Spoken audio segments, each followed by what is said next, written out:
Hello, everybody. Welcome to the Real Sports Scope. I'm your host, Robert Butler. Good to be back on the air today on this seventh day of August. Folks, let me tell you this real quick. I've started this show in May of 2017, and I've never went 2 weeks without doing this program between transferring my internet from one address to another and having the issues in moving. And I still haven't gotten my green screen set up. So I'm going to be going dark. You can still hear me though, right, Carlos? So Carlos said he can still hear me. So just wanted to thank everybody for their patience. Wanted to get back on here starting tonight and trying to get back into some rhythm, folks. But stand by. We'll take our first and only break. But a lot of catching up to do here on the Real Sports Scope.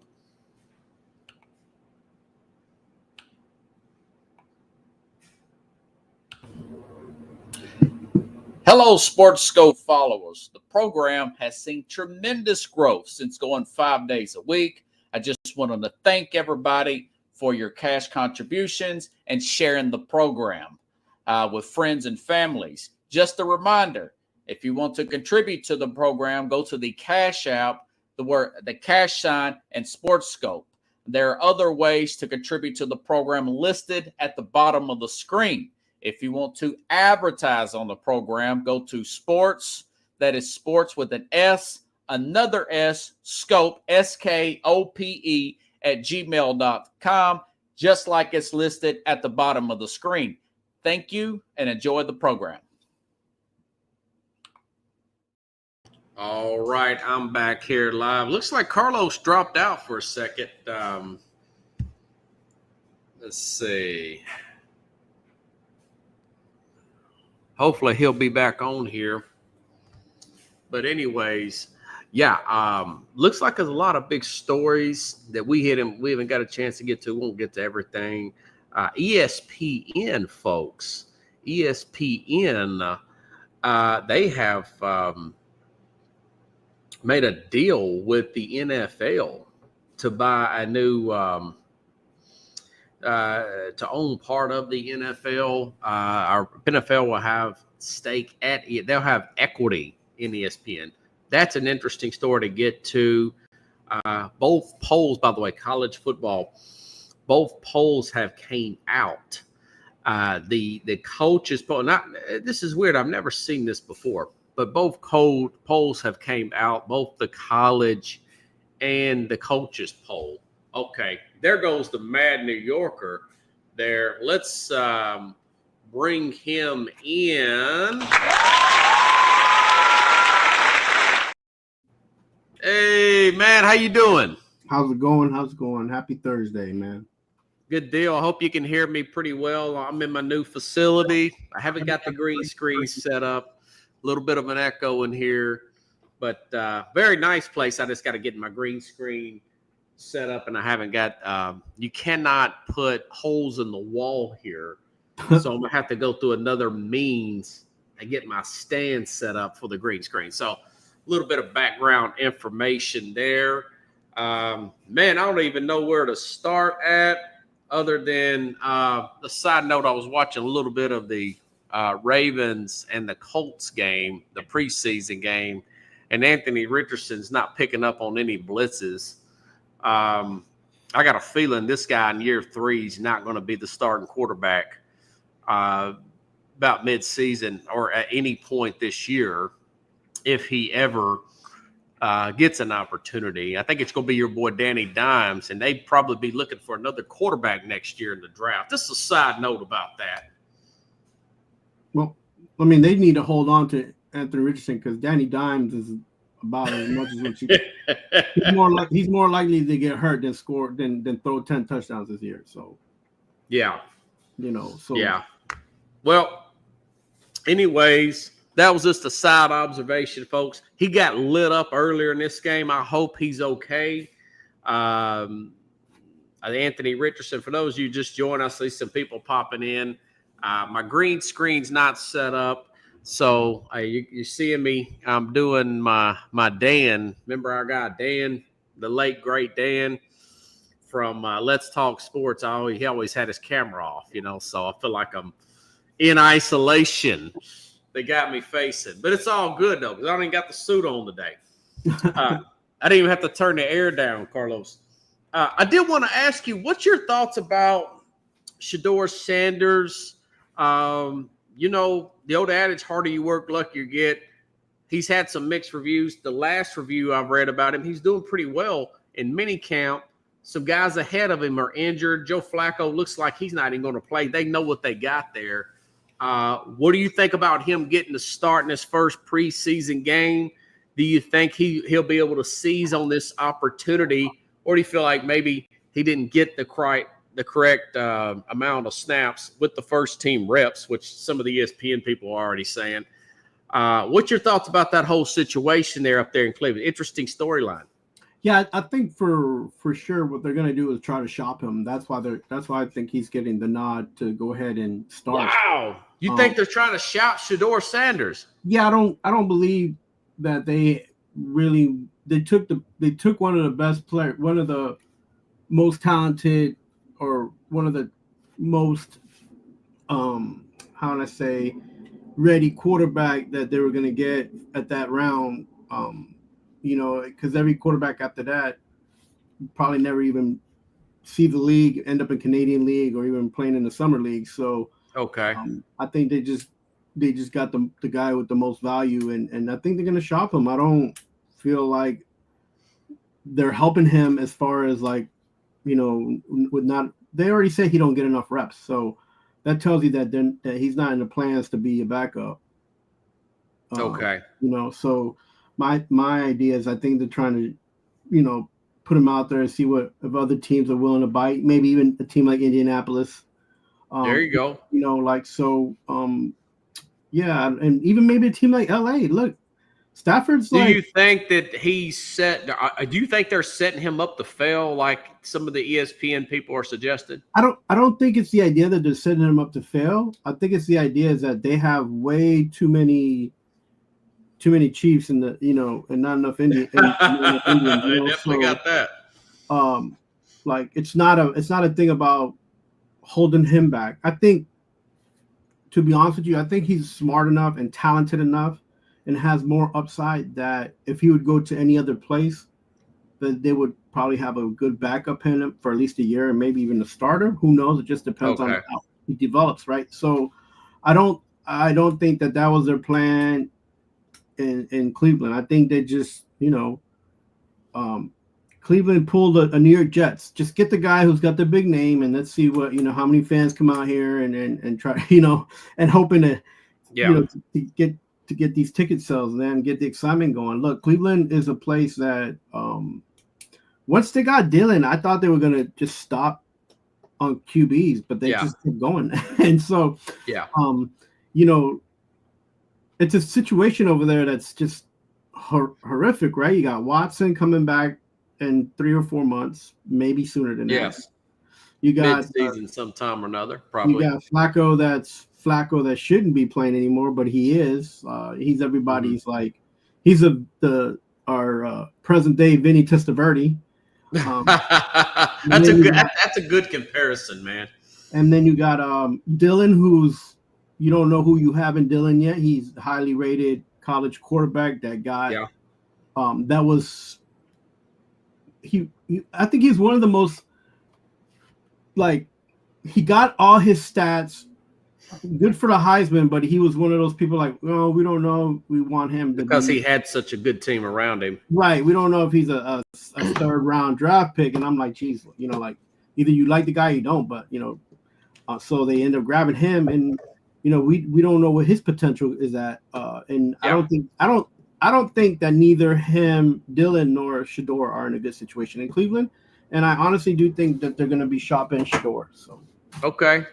Yeah, I think if he plays well, which I think there's a chance he could have a 60% completion percentage in this particular game coming up. I think it's tomorrow.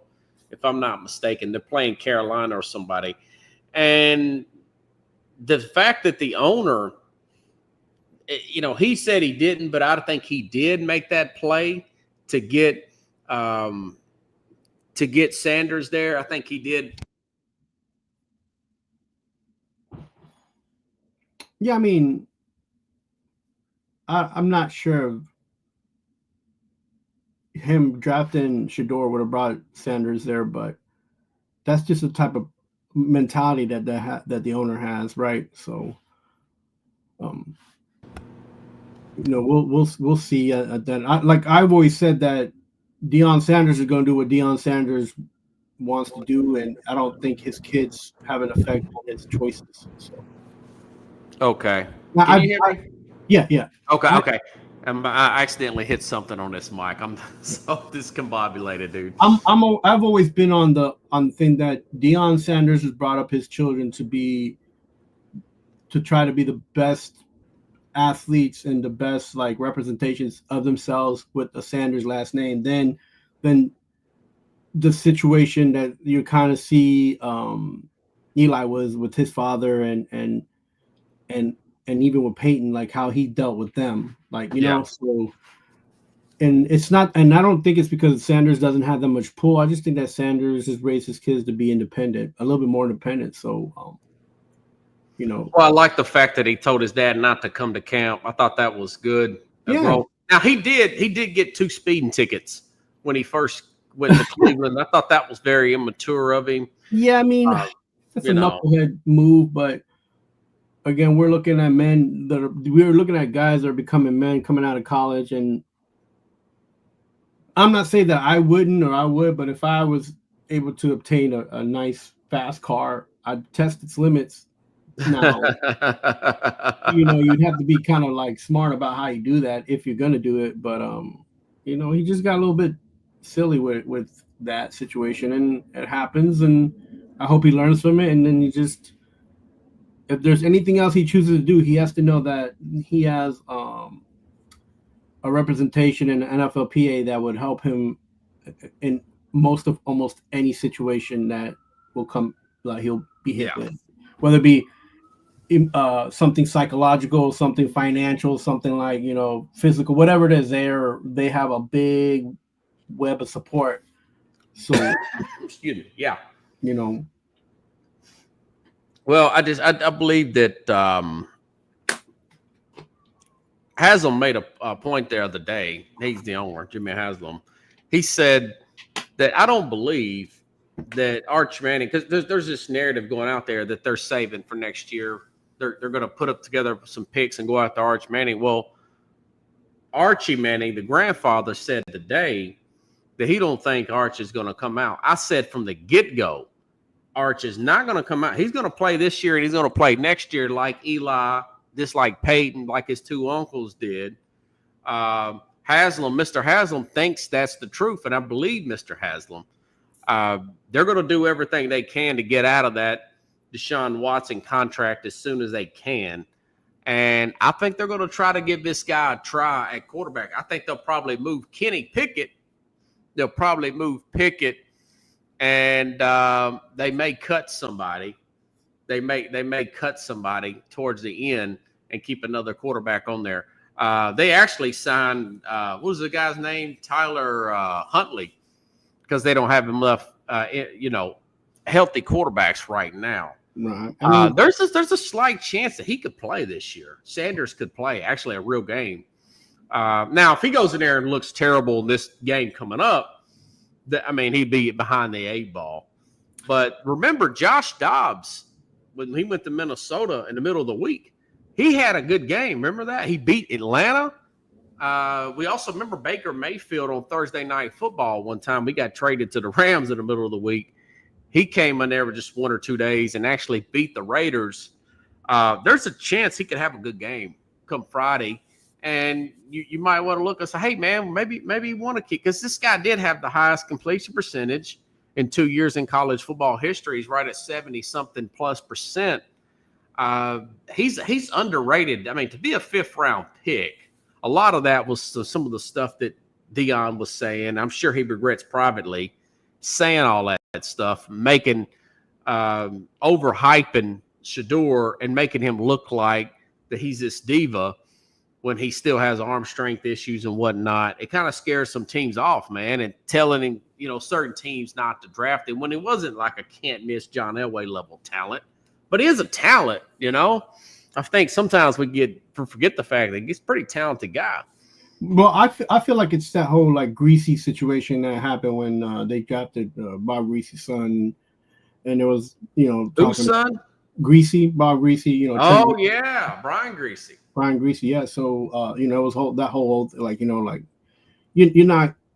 It's two different people, two different types of athletes. Like the thing is, Deion's not a quarterback either, so but he played one on TV, right? So I would just, if I'm a GM or even a scout, I'm under the impression that I'm going to watch this game. I'm going to be open-minded, and and the kid does semi good. He's definitely going to be on my radar to try to move and bring him. So yeah, we'll see how that plays out, man. That's going to be a great story. Wanted to move on. We're 15 minutes past. This is going back a few weeks, but we're out of Nashville. You follow the Titans. Mm-hmm. Let me make this point. I didn't get a chance. I wanted to go on yesterday, but I had a guy come in here and he put together Amazon. When they say they're going to send you something to build, assemble in air quotes, like a dresser or a couch, they ain't joking, dude. I mean, I had just a box full of wood. I thought they was going to give me a tree to cut down and a bucket of paint. So long story short, I had to call a guy, one of these, and to assemble this thing. So I didn't get a chance to do a show yesterday to assemble a dresser and a couch, man.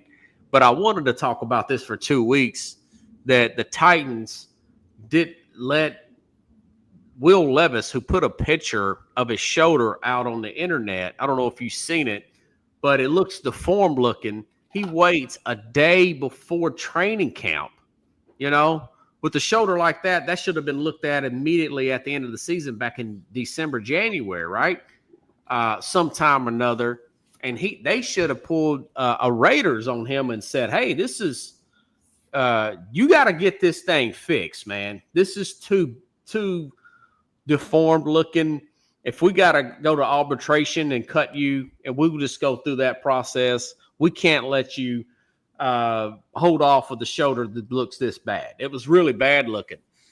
I think that's a questionable thing. Is that on his character where he's trying to put off getting cut because you can't cut a guy that's injured because you're going to be cut when you're not injured per se. I didn't like the way they handled that situation. I didn't like the way he handled that situation. Whether he's, trying to stick it to the Titans or whatever. Either way, it doesn't look good on either party. Then on top of that, Tennessee, they got Trayvon Burks here, the best shape of his life in first day of camp.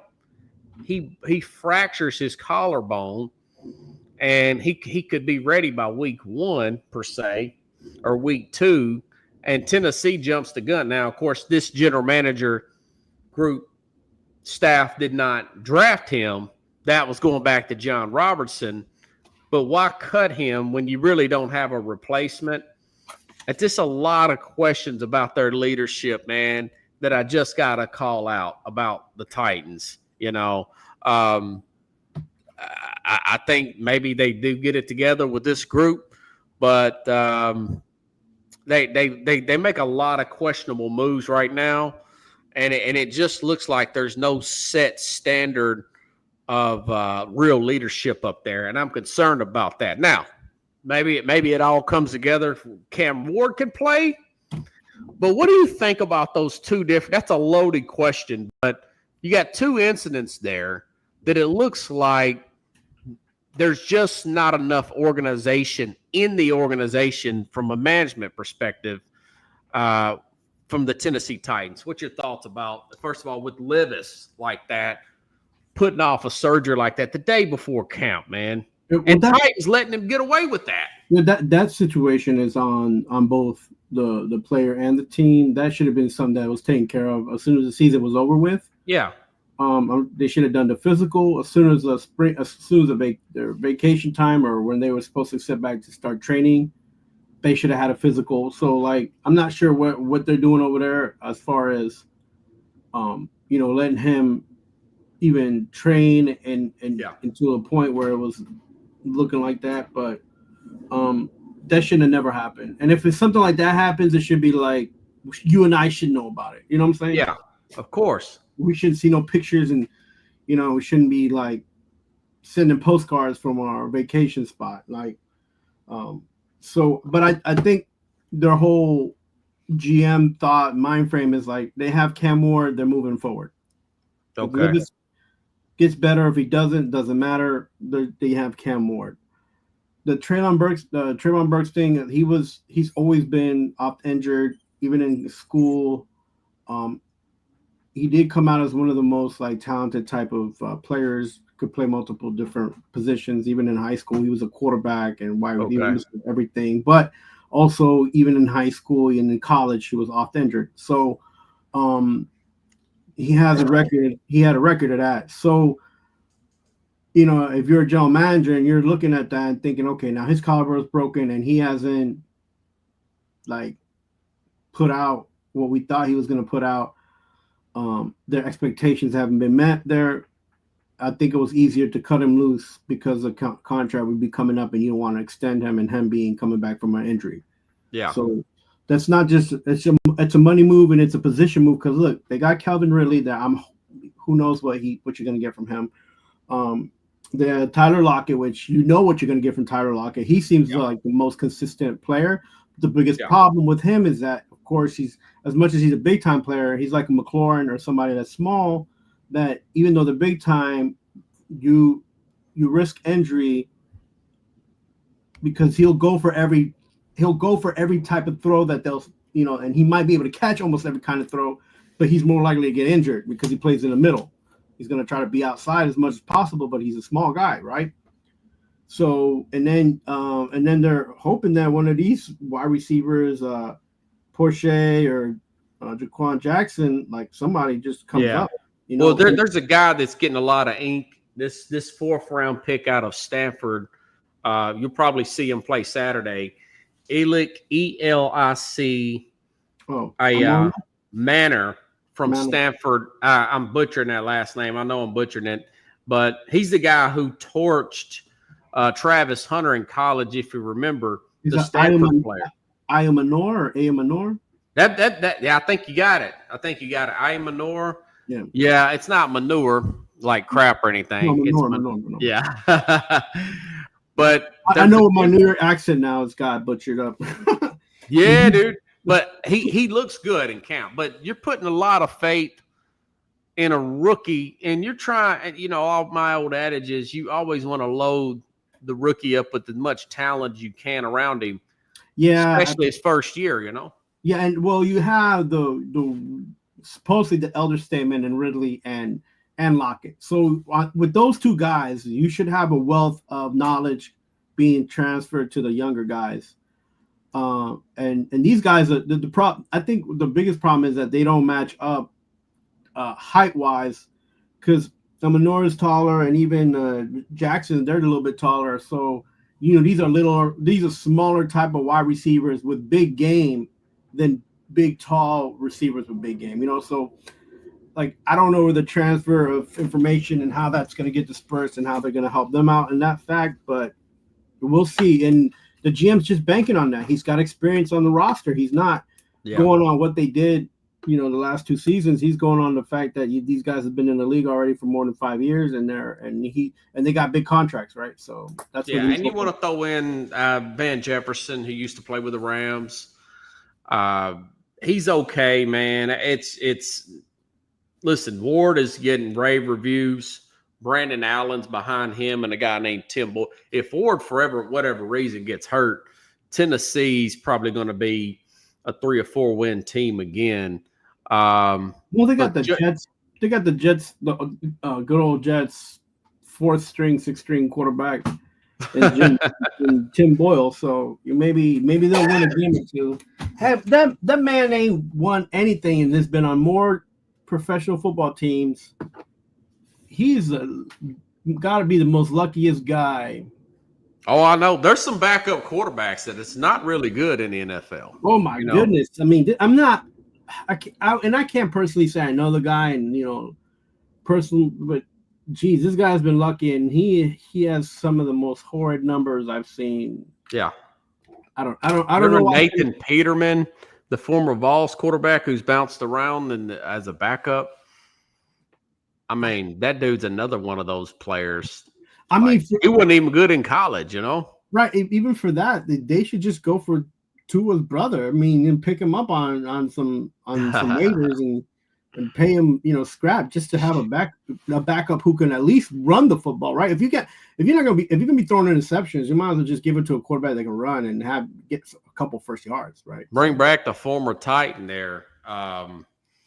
What's his name? The former Titan quarterback that didn't play last year.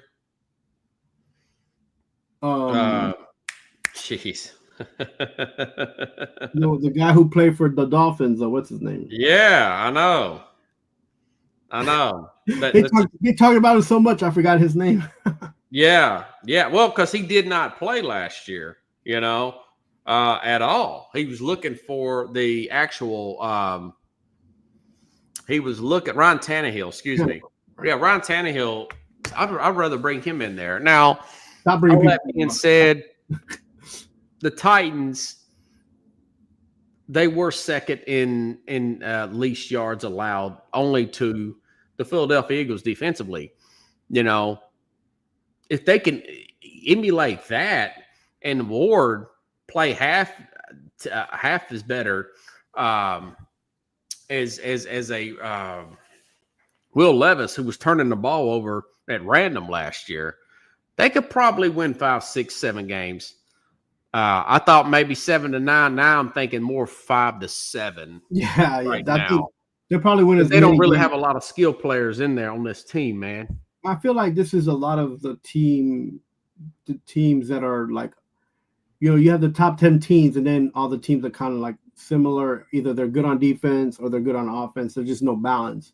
Right. This team is going to be similar to the Giants, and unfortunately, it's okay, you're with me on that. Okay, I'm saying that for the first time in about a long time. I always pick Tennessee as a dark horse, and this and that. But this is the first time that I don't feel positive about any of my New York teams, and now not even with. So I don't know if I'm going to watch football this season.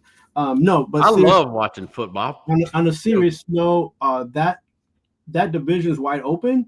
The Jags, the same thing. They have, they probably have one of the opportunities and to make up ground, but between Houston, the Jags, and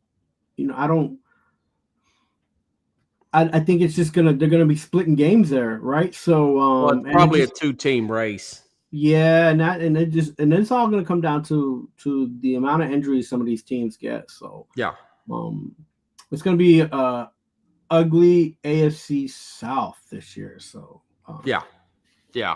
And I mean, it's usually maybe Ward surprises everybody and balls out. You just never know. Well, I mean, right. That's one thing that because he's a rookie, you don't know what he's gonna do. And he's gonna have an improved offensive line. They signed Dan Moore, big contract at left tackle.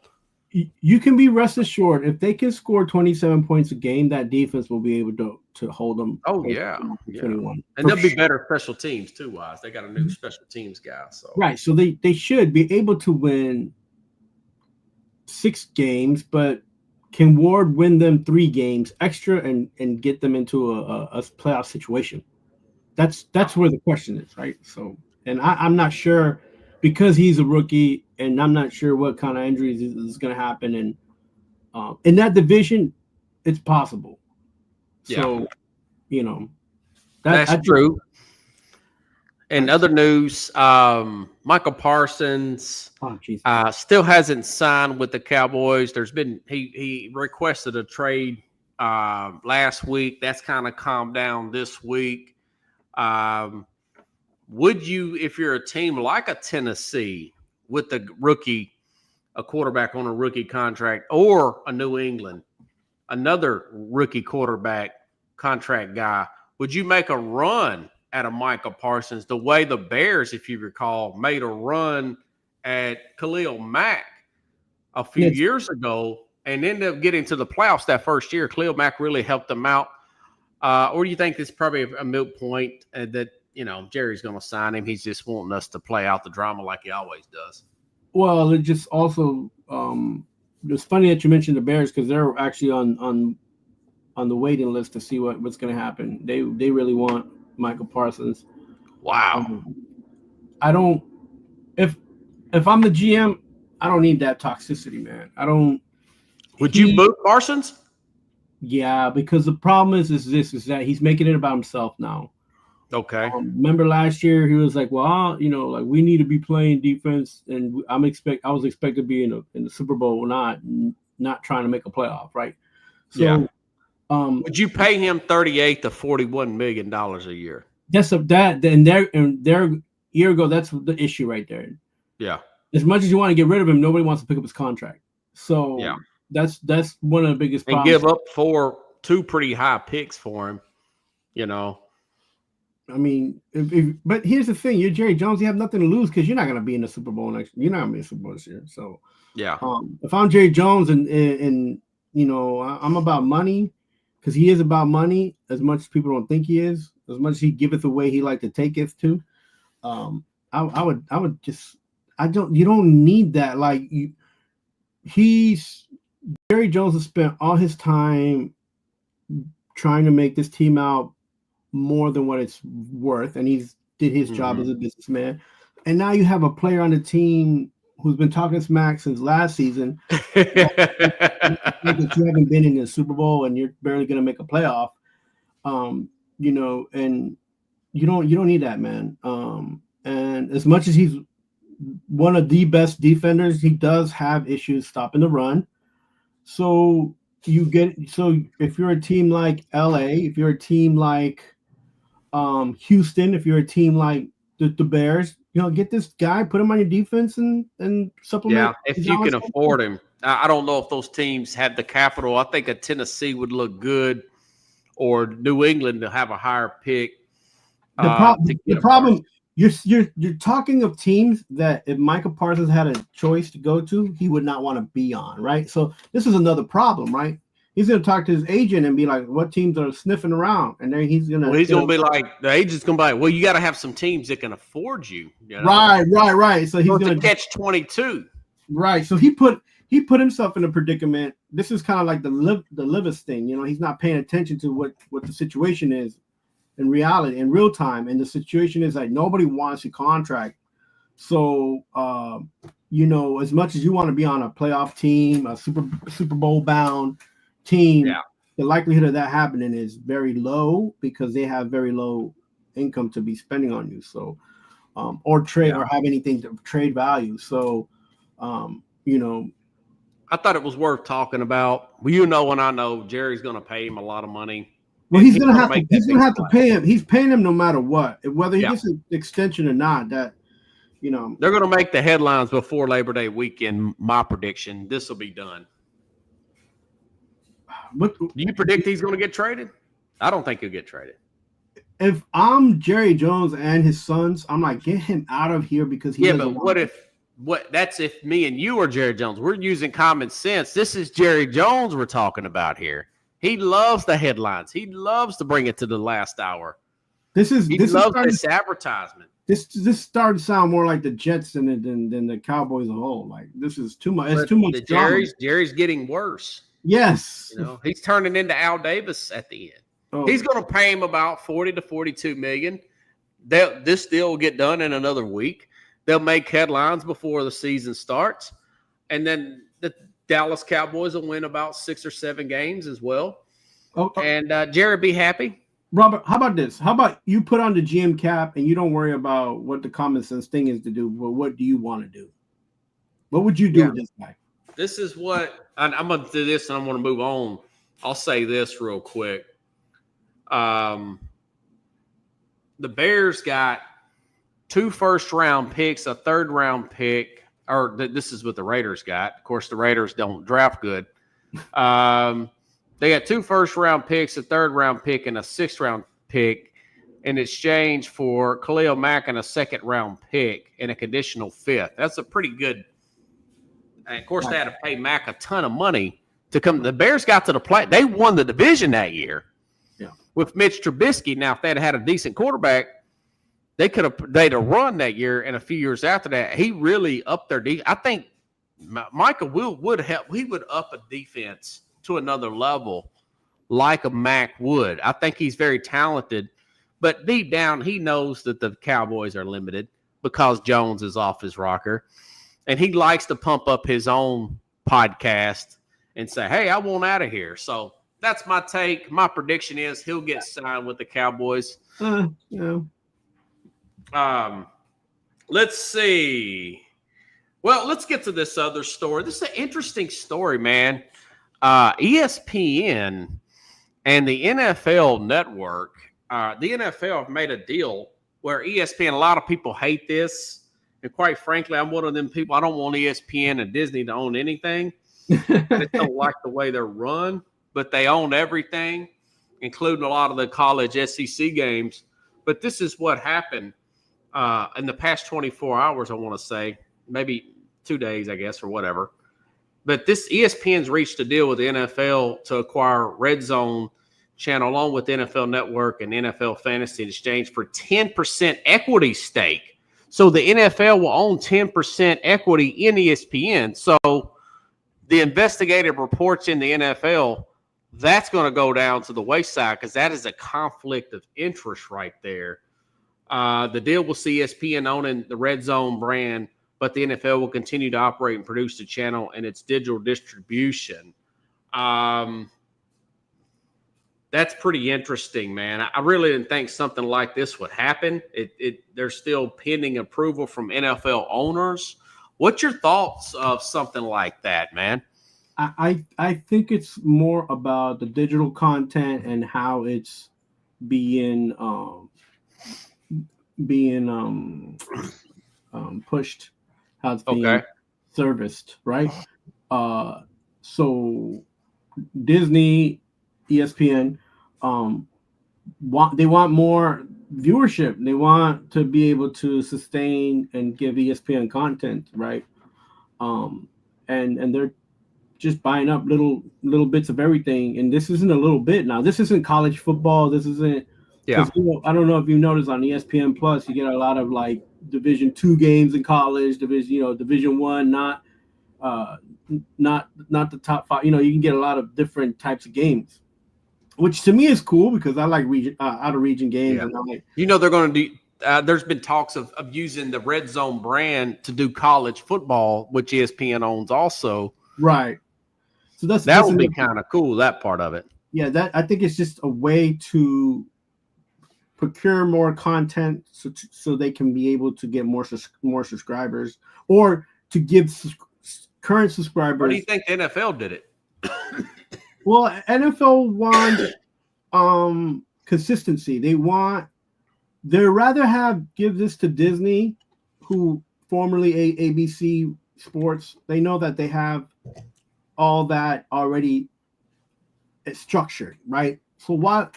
And let's just put another one of Apple TV doesn't, right? And Apple TV is getting ragged on how they're doing a baseball night on Fridays and they're getting, very weird reviews, especially depending on. And see, that's a good point you made. That would be a better thing for people who don't really want to deal with streaming, right, to keep it on an ESPN. Now, of course, ESPN may give you one package for $30. I haven't saw the details to that. Have you? Right. Yeah. So that's another thing too. Is like if they see that it's not NFL and you can get other sports or other content with that, it's a better deal on the back end for the consumer. So the NFL knows that, because if the NFL, with this whole NFL TV package, nobody wants to spend $300, $400 on NFL package. Yeah. So that's why they're doing it. They're doing it for current subscribers and future subscribers who want more bang for their buck. But at the end of the day, you're still going to buck up. you're still gonna pay for the content. Yeah. But like you and I always criticize these holders of content. Like, listen, if I'm paying $50, give me $50-$60 worth of content. Don't give me $10 worth of content. Right. Right. And I'm paying $50, right? So it's a switcheroo.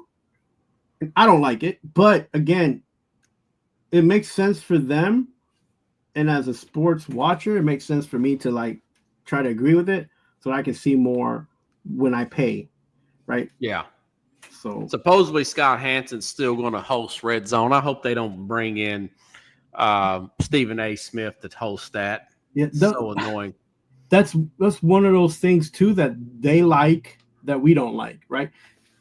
NFL and ESPN love the fact that now with all because there's so many commentators that have moved to different networks and have Fox and then or they have new commentators coming up. They like that because now they don't have to pay the Stephen A. Smiths. They don't have to pay these other bigger names that come and commentate and that kind of monies because they're like, well, you're already doing commentating on the college game, just come and commentate on the NFL game. Yeah. Right? So it's for them, it's business, it's good for them. It keeps the amount that they have to pay out on fees and different types of contracts. It keeps it lower for them, right? Too. So it's business. Yeah. Right? What are we gonna do? Like, as much as we want to see things, and we have great ideas, it's not up to us. Yeah, the NFL's always looking to make money. They've always had somewhat control over ABC and Disney. Do you remember when we were in college that show Playmakers? Yeah, it was really good. The NFL, I didn't think it was that racy, but the NFL said they didn't like that show.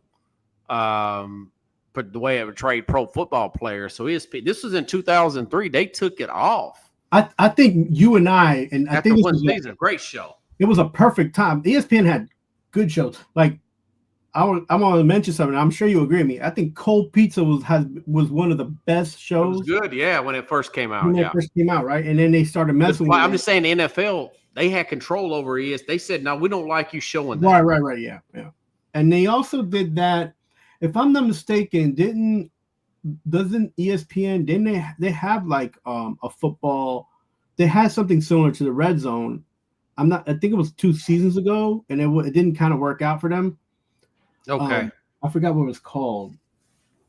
Cold Pizza was good at the time. Yeah, maybe because we was in college and that was that age where you really leaned into those shows. Yeah, I mean, like, listen, they've been. It's like every 3 years they change shows around, they change these commentators, and it's like sometimes it got better, and a lot of times it just got worse. So yeah. Well, I don't like one thing. I will say this: your race baiters on ESPN and your activists, they're not going to be leaning into kneeling for the flag and all that stuff. Now the NFL owns part of ESPN. They're going to tell the managers to say, hey, kill topic X, kill topic, which that opens up for networks like ours, shows like and other competition to go in on the NFL because ESPN's really going to be, they got to walk gingerly. What they're also going to do too is getting this kind of content, and now they have also control on the commercials that they'll be showing during the breaks. Yeah, and that's where the money's at the end of the day for and I hope they don't do that during Red Zone because that was a good thing about Red Zone. It was commercial free. Right. So you're going to see ads. You're going to see different types of ways they're going to get advertising in. They'll probably pop something on the screen without words in it.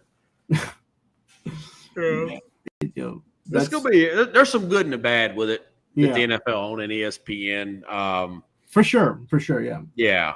Remember that guy that used to be the general manager for the Jets that works with ESPN now? Mike Tannenbaum?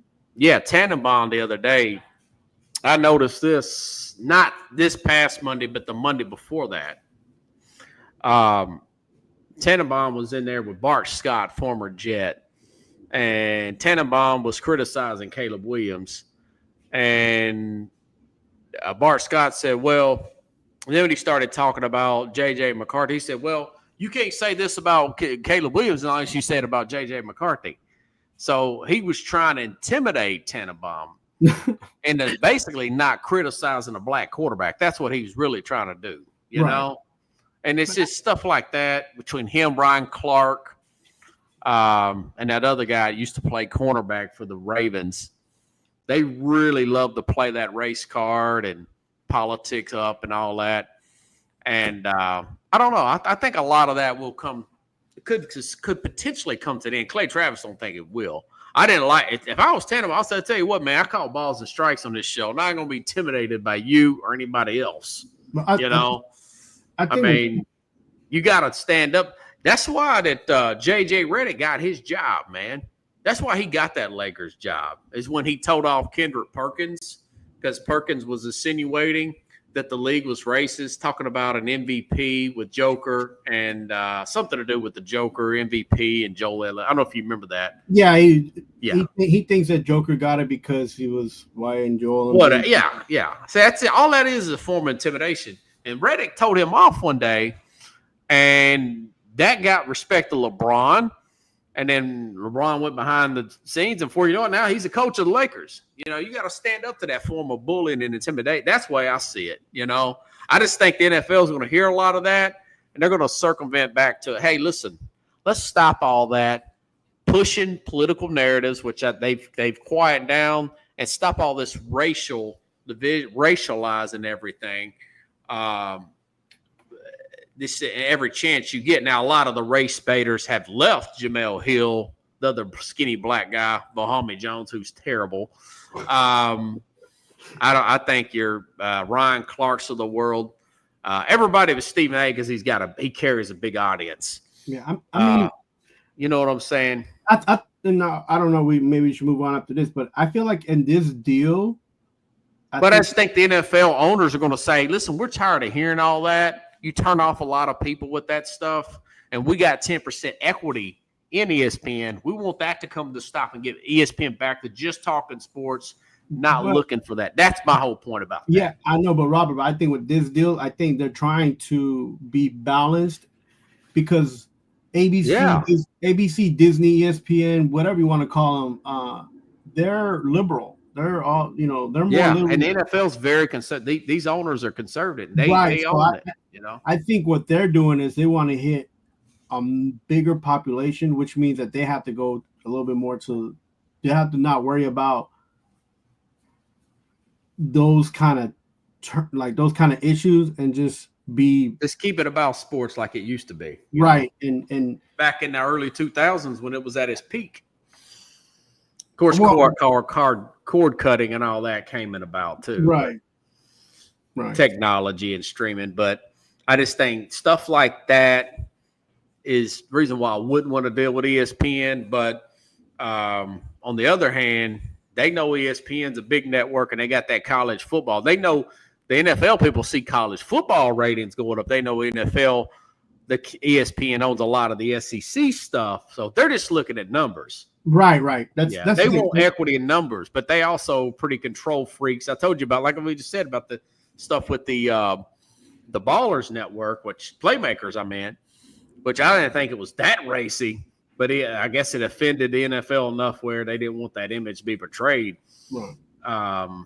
It was a nothing compared to like Ballers, but anyways, that's something else. What do you think about these new polls that are out? Speaking of college. The coaches poll's different from the AP. Yes, it is different. You got Georgia being number one AP. I slept on that for a few days. Maybe the Associated Press, maybe they're on to something there. And then the coaches poll seems a little bit more opposite of what it has been in the past. It's actually up to what I'm thinking. Texas number one with Arch Manning, one of the best defenses in the country. Ohio State, Penn State with Aller coming back, with Georgia and all their players, and Notre Dame. I think that top five of coaches poll looks pretty good. What do you think about these two polls? Which one looks more realistic to your line of thinking coaches poll or any other comments on those two poll comparables? So what we've seen in the past, Robert, is that these AP polls are kind of like what the playoffs kind of start looking like, right? Yeah. So and those top 8 teams in the 25, it's somewhere between 6 to 8 teams are always going to kind of be in a mix. And so from the AP poll, so the coaches poll is usually what's trending and what's currently going on with wins, the actuality of what's happening, right? So and I don't like either of these polls, to be honest with you. So I don't who do you think's the best team coming in your opinion? I feel like after we see that the first matchup, which is Texas and Ohio State, yeah. Ohio State, I think after that matchup, I'll be more comfortable with a poll. But this is these are wild because they say that Penn State right now has one of the easiest schedules. Yeah. But they're in a tough conference. Yeah, Big Ten's really playing well. Aller's coming back. They got 2 really good running backs, a lot of defensive players. So let's go off and choose don't one. You think Georgia, like the AP, don't you not Georgia, but Ohio State. This team won a national championship. They got a 5-star player quarterback coming in there. Don't you think that's a little low? Yeah, so the AP to put them at 6. Let's stick at this AP. Let's stick on that one. Yeah, okay. That would be because we can't just be going back and forth. I just think I thought that was kind of odd for them to make Ohio State number 6, man. Yeah, and if anything, I would make Oregon like top 5. Oh yeah, well, and I would move Alabama to where Ohio State is and switch them around. Yeah, that makes sense. Maybe put and Clemson's supposed to be loaded too with defensive players. I was gonna say, I was like, there's no way I'm gonna put Clemson like higher than 10 ever because of now I've heard people from the SEC, people from the ACC, and people from the Big Ten saying that they don't want to play Clemson this year. A lot of these coaches saying Cuban is supposed to be good, and they're supposed to have a loaded defensive line. Look, I don't know how Dabo Swinney's doing it, but they said this is probably going to be his last hurrah because it could be, yeah. So that's another reason why they're highly rated as well. So we'll see what he's got, and we see what he's going to do. And I think Miami, LSU, and Michigan are where they're supposed to be. Okay. I think Tennessee should be maybe 2 spots higher. I'd put them higher than. Oh, you love Tennessee, even with a new quarterback. Yeah. I don't. Houston and even Oklahoma, they've lost a lot of players, man. So, and even Michigan, they've lost a few players. So I don't. Yeah, Michigan I thought was high too, man. So, but other than that, this top AP looks like. Look, those dominants. Which one do you like the best? You like the AP the best? Yeah, I think the AP is more. I think the Associated Press is more of more open-minded. Yeah. I feel like in the past they've seemed to be more spot on. Yes. Yeah. Traditionally, and I will say this again: Georgia. With 9 starters coming back. No, they got 16 starters coming back. Mm-hmm. And this junior Gunnar Stockton kid with the full offseason to prepare. The AP very well may be spot on there by putting Georgia at number 1. Georgia is still a legitimate national championship contender, even though they don't have that quarterback like a Texas or a Penn State or a Clemson. All those guys have potential first-round quarterbacks, including LSU. We talked about Nussmeier a few weeks ago. Right. I mean, And here's the thing, man. And I'm not saying that he's bad, but you honestly believe Archie Manning's going to carry Texas into a national championship this year? I don't think they will. I think they're going to slip up somewhere. I think they can beat Texas though in that first game because you're not really sure what Ohio State's going to be dealing with. That third quarterback, even though he's a young guy, 5-star. Remember, I think he had 5-6 starts last year. In the last few years, he's a good athlete. He's going to get. They're going to open that offense up now. Of course, playing at Ohio State the very first game. I mean, that's a big one to start off. But last time they played up there, they won with Vince Young, if you recall, back in 2005, 20 years ago. Man, they got. Here's my thing. There's a lot of hype on that first weekend, man. Yeah, and the third row to me, I feel like is on the coaches on the preseason AP poll. The coach AP. Okay. Yeah, so you got Michigan, A&M, Kansas, Kansas State. You have SMU and University of Florida. Yeah, Florida may be better than those teams. I just feel like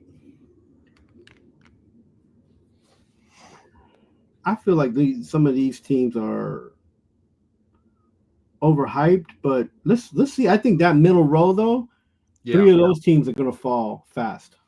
So you're saying 11 through 15, which is in the AP, right? Yeah, in AP.